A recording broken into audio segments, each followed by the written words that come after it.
Hello മക്കളെ, നമ്മൾ ഇന്ന് നോക്കുന്നത് മാത്സിലുള്ള പരീക്ഷയ്ക്ക് വരാൻ സാധ്യതയുള്ള ക്വസ്റ്റ്യൻസിൻ്റെ മോഡലാണ് കേട്ടോ. അപ്പോൾ ഇതുപോലുള്ള പല ക്വസ്റ്റ്യൻസും തിരിച്ചു മറിച്ചൊക്കെ ഉണ്ടാവും. അപ്പം പുതിയ ടെക്സ്റ്റ് ബുക്കാണ്, ഏത് രീതിയിലാണ് വരിക എന്നൊന്നും അറിയില്ല. അപ്പോൾ നമുക്ക് എടുത്ത ഭാഗങ്ങളൊക്കെ വരാൻ ചാൻസ് ഉള്ളത് പോലെയൊക്കെ ഒന്ന് എങ്ങനെയൊക്കെ നോക്കാം അല്ലേ. അപ്പോൾ ഒന്നാമത്തെ question, observe the picture and tick the big one and false the small one. അപ്പോൾ ഇതിൽ വലുത് ഏതാണ് അതിന് ടിക്ക് കൊടുക്കണം അല്ലേ, ഒരു ശരി കൊടുക്കണം. ചെറുത് ഏതാണ് അതിന് ഒരു വെട്ട് അല്ലേ, ഒരു ഇൻറ്റു പോലെ കൊടുക്കണം. അപ്പോൾ ഒന്നാമത്തെ പിക്ചറിൽ എലിഫൻ്റ് ഉണ്ട്, ചെറിയ ചിക്ക് ഉണ്ട് അല്ലേ, ചിക്സ് ഉണ്ട്, കോഴിക്കുഞ്ഞുണ്ട്. അപ്പോൾ അതിൽ ആരാ വലുത്? എലിഫൻ്റ് ആണ് അല്ലേ. അപ്പോൾ എലിഫൻറ്റിന് ടിക്കിട്ട് കൊടുക്കുക. കോഴിക്കുഞ്ഞിന് ഒരു തെറ്റിട്ട് കൊടുക്കുക അല്ലേ ആ ബോക്സിൽ.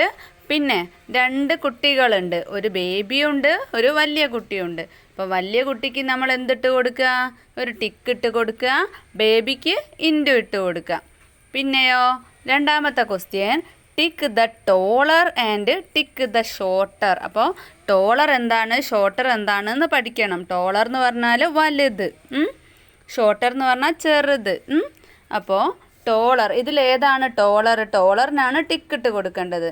അപ്പോൾ നമുക്ക് ഒന്നാമത്തതാണല്ലേ ടോളർ. അപ്പോൾ അതിന് ടിക്കിട്ട് കൊടുക്കാം. ഞാനിവിടെ ചെയ്ത് കാണിക്കുന്നില്ല കേട്ടോ, പറയുന്നേ ഉള്ളൂ, മക്കൾ ചെയ്ത് നോക്കാം.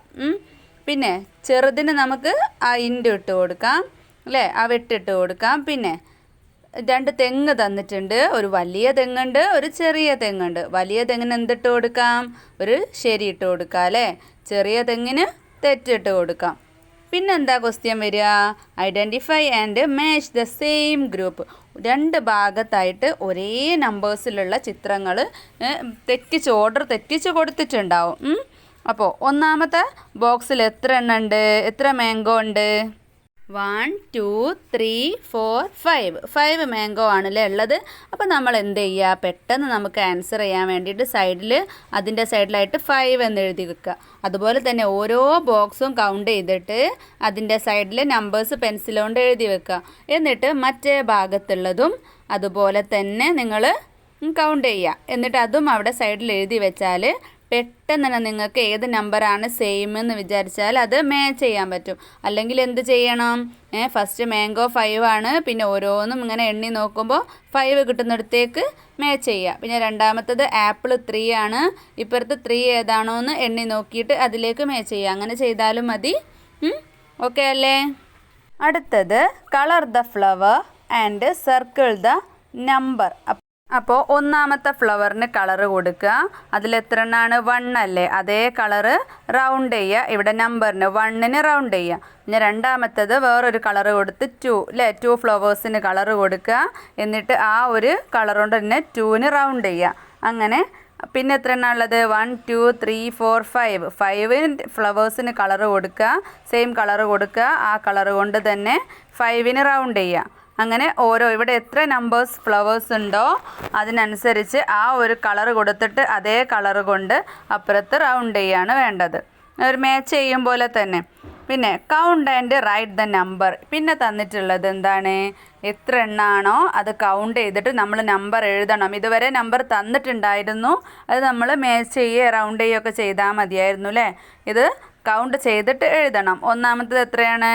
1 ആണ് അല്ലേ. രണ്ടാമത്തേതോ 1 2 3 4 5. അപ്പോൾ 5 ഉണ്ട്. മൂന്നാമത്തത് എത്ര ചിത്രമുണ്ട്? എത്ര തെങ്ങുണ്ട്? 2 എണ്ണമാണ് അല്ലേ. അപ്പോൾ 2 എന്ന് എഴുതുക. സ്റ്റാർ എത്ര എണ്ണം ഉണ്ട്? 1 2 3 4 എഴുതാം. പിന്നെ ഐസ് എത്ര എണ്ണ ഉള്ളത്? 1 2 3. അങ്ങനെ കൗണ്ട് ചെയ്യാനും കൂടെ മക്കൾ പഠിക്കണം കേട്ടോ. കൗണ്ട് ചെയ്തിട്ട് എഴുതാൻ പഠിക്കണേ. പിന്നെ ചോദിക്കാൻ ചാൻസ് ഉള്ളത്, ചിത്രത്തിൻ്റെ ഭംഗിയൊന്നും നോക്കണ്ട കേട്ടോ, നിങ്ങൾക്ക് നല്ല അടിപൊളി ചിത്രമായിരിക്കും തരിക. ആ ചിത്രത്തിൽ ഇങ്ങനെ എന്തെങ്കിലും ഒരു ചിത്രം തരും. എന്നിട്ട് അതിൽ ഇപ്പം മരത്തിൻ്റെ മുകളിൽ എത്ര മാങ്ങ ഉണ്ട്, ഇപ്പോൾ ഉദാഹരണത്തിന് ചോദിക്കുകയാണ് കേട്ടോ, എത്ര എണ്ണം ഉണ്ട് എണ്ണിയിട്ട് താഴെ എഴുതാൻ പറയും. അങ്ങനെയാണെങ്കിൽ 1 2 3 4 5, ഇത് 5 അല്ലേ, അങ്ങനെ എണ്ണിയിട്ട് അവിടെ എഴുതാനുണ്ടാവും. പിന്നെ നിലത്ത് എത്ര മാങ്ങയുണ്ട്, ഇതൊക്കെ താഴെയുള്ള മാങ്ങ ആണ് കേട്ടോ. അപ്പോൾ 3 എണ്ണം ഉണ്ട് അല്ലേ, അത് എഴുതാം.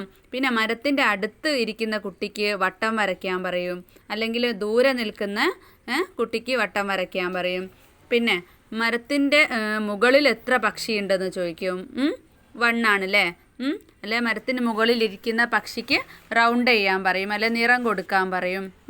പിന്നെ പറക്കുന്ന പക്ഷികൾ എത്ര എണ്ണം ഉണ്ട് എന്ന് എഴുതാൻ പറയും. അങ്ങനെ ഒരു ചിത്രം തന്നിട്ട് കുറച്ച് ക്വസ്റ്റ്യൻസ് ചോദിക്കൂ കേട്ടോ. പിന്നെ ഇതുപോലെ 1 പിന്നെ ഒരു ഒഴിച്ചിട്ടിട്ടുണ്ട്, പിന്നെ 3 ആണ് എഴുതിയിട്ടുള്ളത്, പിന്നെ ഒരു ബോക്സ് ഒഴിച്ചിട്ടിട്ടുണ്ട്, പിന്നെ 5 ആണ് അല്ലേ. അപ്പോൾ അതിൻ്റെ ഇടയിലുള്ള സംഖ്യകളില്ല. അപ്പം നിങ്ങൾ ഓർഡറിൽ പഠിച്ചു വെക്കുക. ഇതുപോലെ കുറേ പ്രാവശ്യം എഴുതി നോക്കുക. അപ്പോൾ അതിന് 1 കഴിഞ്ഞാൽ എത്രയാണ് വേണ്ടത്? 2 വേണം. 3 കഴിഞ്ഞാൽ 4 വേണം അല്ലേ. അത് ചിലപ്പം വേറെ ഏതെങ്കിലും നമ്പേഴ്സ് ആയിരിക്കും മിസ്സായിട്ടുണ്ടാവുക. അപ്പോൾ മക്കൾ ഒരുപാട് പ്രാവശ്യം മിസ്സാക്കിയിട്ട് വീട്ടുകാരെ കൊണ്ട് അത് ഉത്തരം ചെയ്യിപ്പിക്കാൻ നോക്കുക കേട്ടോ, ചെയ്യാൻ നോക്കുക. വീട്ടുകാരെ കൊണ്ട് കുറേ ക്വസ്റ്റ്യൻസ് ഇതുപോലെ ഉണ്ടാക്കിപ്പിക്കുക. എന്നിട്ട് അതിനൊക്കെ ആൻസർ ചെയ്യാൻ പറ്റുന്നുണ്ടോ എന്ന് നോക്കണേ. ഇതുപോലെ ഇനി തിരിച്ചും ചോദിക്കാം. 5 ഇട്ടിട്ട് ഡാഷ് ഇടുക. ബോക്സിലായിരിക്കും കേട്ടോ, ചിലപ്പോൾ ബോക്സിലോ അല്ലെങ്കിൽ ചിലപ്പോൾ ഉറുമ്പുകൾ ചിത്രം, അല്ലെ വേറെ ചിത്രശലഭത്തിൻ്റെ ചിത്രം, ബോള്, അങ്ങനെ എന്തിലെങ്കിലും ആയിരിക്കും. പക്ഷേ ഈ ഒരു പാറ്റേൺ 5-3-1 അങ്ങനെയാണെങ്കിലും ബാക്കോട്ട് എഴുതുക, അല്ലെങ്കിൽ അപ്പുറത്തുനിന്ന് ഇങ്ങോട്ട് എളുപ്പത്തിന് 1 2 3 ബാക്കിൽ നിന്ന് ഇങ്ങോട്ട് എഴുതിയാലും മതി കേട്ടോ. അപ്പോൾ മക്കൾ ഇത് പഠിക്കുമ്പോഴേക്കും പാർട്ട് 2 ആക്കിയിട്ട് ബാക്കി ഭാഗം ഇടാവേ.